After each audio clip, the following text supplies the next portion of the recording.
You're watching Daybreak, reaching you live from the nation's capital in Abuja. Now, let's take a look at, some inside story, talking about Nigeria's banditry. And we have in the studio Abdulaziz, the Deputy General Editor, Daily Trust newspaper, to talk to us about this documentary, about 30 minutes documentary by Trust TV on Nigeria's banditry, the inside story. He was face to face with the bandits' leader. And, just like we saw on the front page of Daily Trust newspaper, he was actually sharing shade with, Turuji. And the picture is there. If you have a copy of the Daily Trust somewhere, you see that. Very interesting.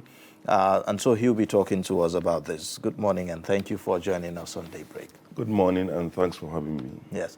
Well, this strikes a lot of curiosity in me. When I see a picture of you, is that actually a shade belonging to Bello Turji, or what exactly? Oh, well, okay, the shade is not actually perhaps the sunglasses that you see there, but the shade, living, sitting in the same, under the same shade. Okay, yes. shade. Okay, if you look at the page where the story is, you see and the illustration of maybe the journalist interviewing him while they were seated under the shade. So I'm reading that, which is like a reporter's diary of how it happened, because people have been curious, just like you said, like, how did you do this? Where did it happen? Were you not scared? Things like that. So that's why I came up with that reporter's diary to explain the process and put some information out there regarding even who is Bello, how they think, what they do,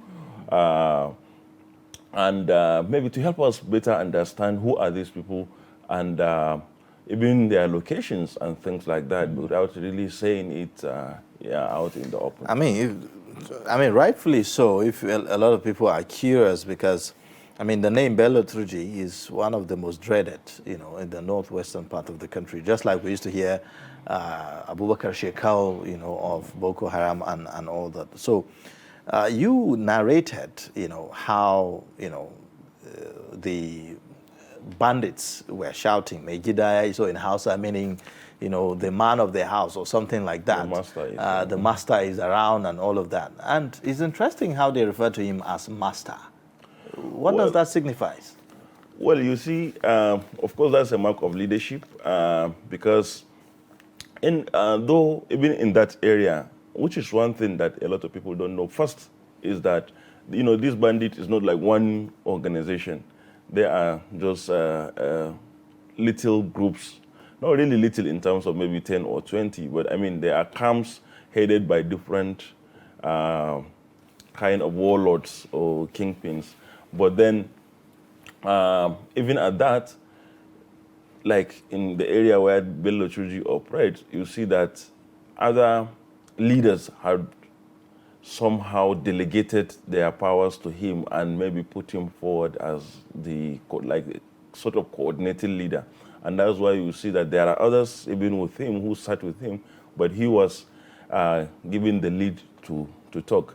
And because he more or less leads all of these people who, but on a normal day, belong to different camps. Of course, he has his own camp with a lot of young fighters.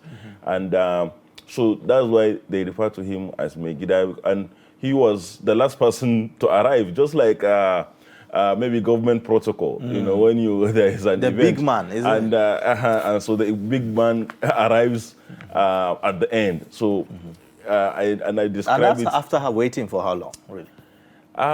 Actually, we waited for, it should be like an hour or over an hour. That's long. Yeah, because from the time we arrived there, which I succinctly tried to describe, we waited for a while, maybe like 20 minutes or 20, 25 minutes before some of them began arriving. Because it was a rendezvous. Okay, we agreed to meet in so place. So by the time we arrived, then they were called, and then they started coming one after the other in convoys. Like we see in the movies. Yeah, in convoys, just like, as I said, like some government function. So maybe And this one will arrive with maybe 5 or 6 motorcycles. This one will come with even 10 and all that. And then, of course, we had to relocate because as we were seated, someone realized that that place was too open and therefore exposed to possible air raids. And he said, it's possible that we have spread ourselves out in the open. We should relocate. And then we had to move into a nearby village, which is something interesting. And I tried to capture it because, you know, there is this wrong notion that villages are harboring terrorists or are harboring bandits.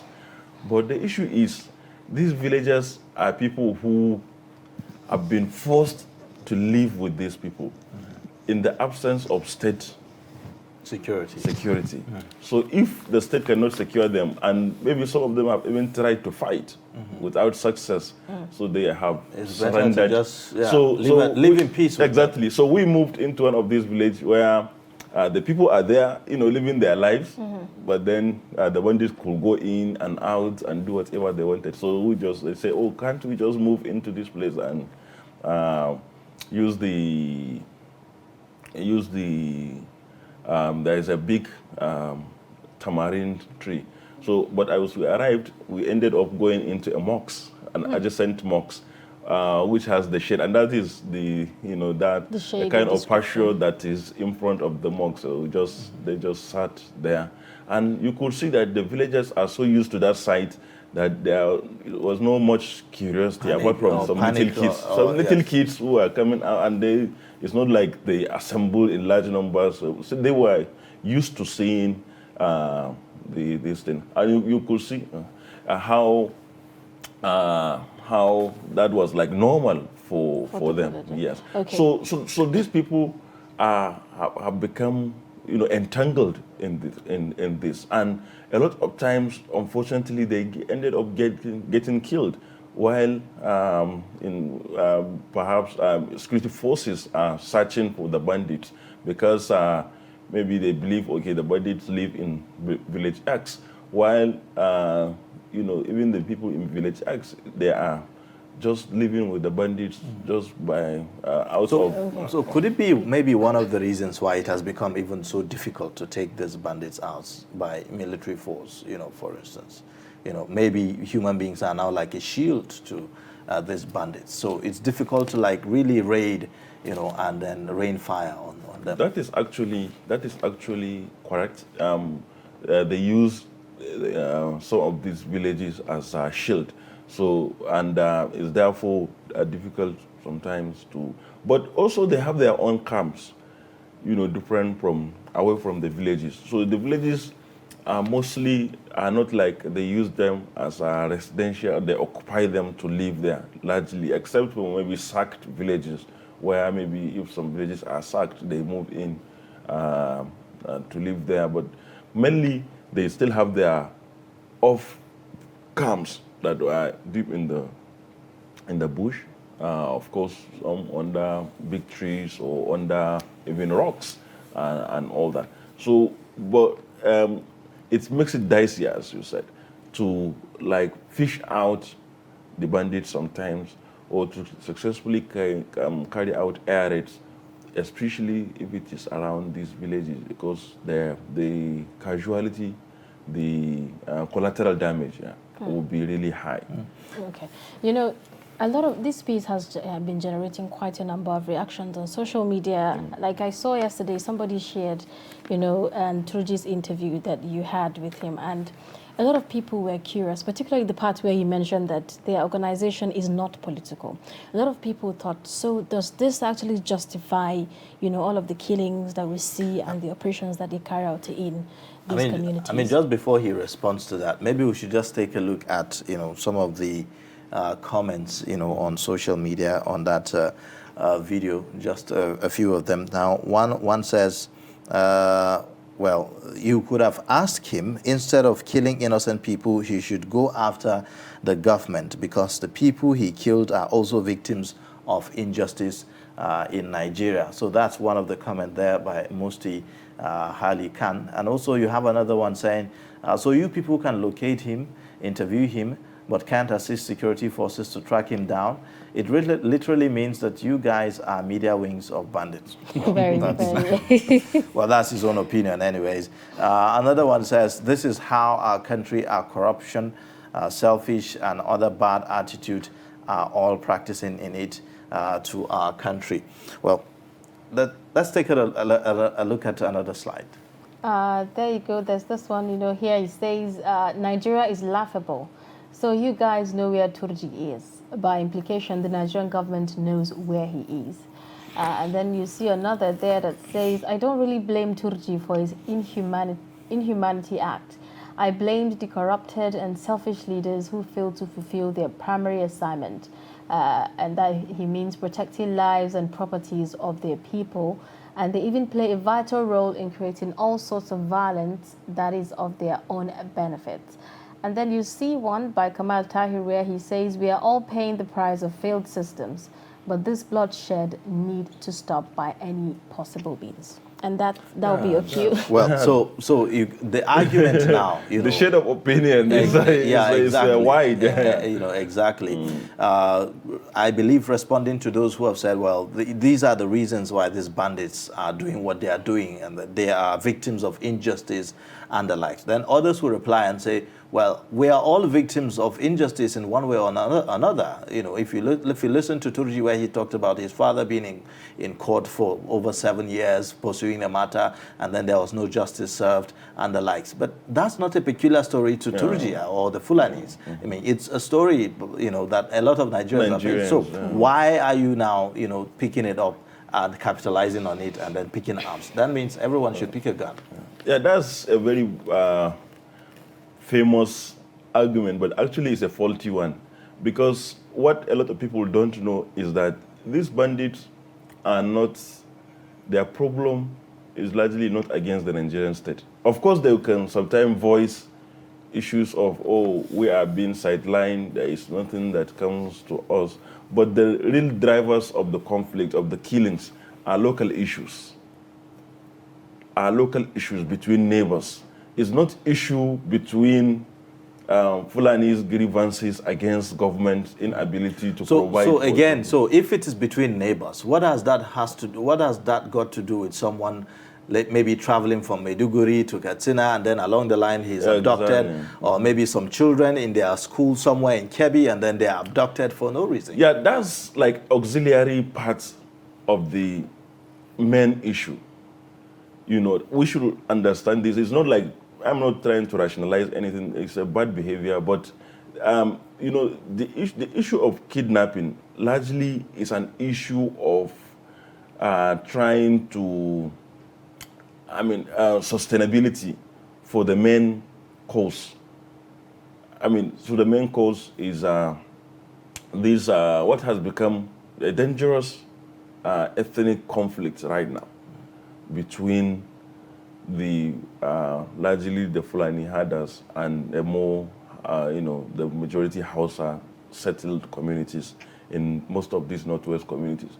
And therefore, it's a matter of a vicious cycle of killings in which you kill mine, I kill yours, or I retaliate. So it's a vicious cycle. But mind you, as I said earlier, all of these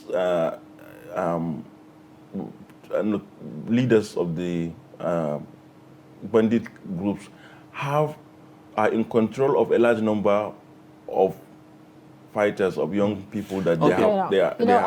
I'm really very curious, yes. Before we wrap up, because we don't have much time. So are you saying that this cannot be solved at a national level? It has to be from a grassroots level?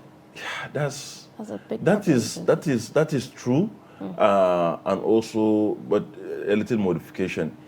I think and that is why we have been having problems, because as Katsina Governor Masari said, I quoted him in the documentary, every state is doing its own thing. And that lack of harmonization is affecting the response to the issue. So you need some kind of coordination. You need some kind of coordination, but principally, almost every community has to be addressed differently. Because, as I said, the bandits are not under our leadership. Even the issues are not universal, so to say.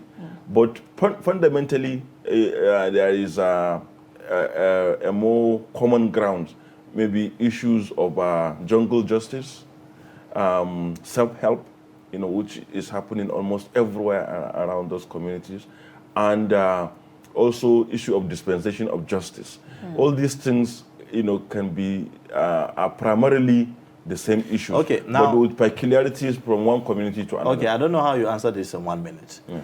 What this has showed us, what we've learned is that these bandits are not ghosts. They are accessible anyways, right? Now, if you hear some of the comments on Facebook, some said, oh, so you can even access, these people and then, the security forces, blah, blah, blah, and the rest. Now, talking about, synergy between the security forces and, our intelligence, for instance, and then what the government at the subnational level needs to do in terms of accessing these people and finding an end to this. How much do we need to do, in that respect? Well, actually, yes, it is true. There is no community leader. There is no government official. There is no security of personnel, senior and operating in this affected state who will tell you that he doesn't know these people. These people are known. Some of them, their phone numbers are available to some of this category of people that I have told you, because they are not ghosts, they are humans. Some of them, I remember before I met Truji, last year, there was a time his father was arrested, and an audio clip of him in conversation with one community leader from Shinkapi went viral, where he was saying, oh, but why will you go and arrest my father? That is cowardly, because my location is known. Everybody knows my house. Nobody can stop you. Why can't you come? If you want to arrest me, come to my house. So he was like sort of daring, in a subtle way to say that, since his location is known, if there's anything the government wanted to do, they should take the fight to him instead of going to arrest his father, who is even out of the theater. So what I'm saying is that there is need for serious synergy, but and seriousness. Because so it's not their location, the location of this bandit. No, the location, is not the contacts, everything is not hidden. It's not hidden. Everybody, if you go to Kaduna now, all of the bandits, they know the location. So it's just the will to end this. That's all. So it's the will, the seriousness, the capacity. Because sometimes you may have the will, but the capacity is not there, which for me, I see a lot of it in why this thing is dragging.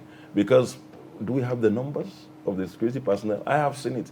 I travel most of these places. You travel from Sokoto, for example, down up to Isa. You won't see how many security men do you see. Well, even if you go to Shinkafi from Gusau. Yeah. So the numbers, we actually don't have the numbers, maybe because of the concentration on Northeast and also the vastness of the terrain and all that. And that is the more reason why the synergy you are talking about is very key. Okay. Well, just one question. This one is a yes or no. Were you scared when you were in the midst of them of maybe air raid? I was really, in fact, that gave me serious worry, and I mentioned it in the story. I was consistently looking up, especially before we moved into that village, because initially it was just an open space and anything could happen. I was really scared, but thankfully it came out well. Well, it was quite courageous. For those who have not watched the documentary, you can do that on our YouTube. It's uploaded there. You could just go search. You'd find the video there, Trust TV's YouTube page. And we've been speaking with the producer of that documentary, Abdulaziz, the Deputy General Editor of Daily Trust newspaper. Thank you for coming on Daybreak and sharing your experience with us. Thank you very much for having me.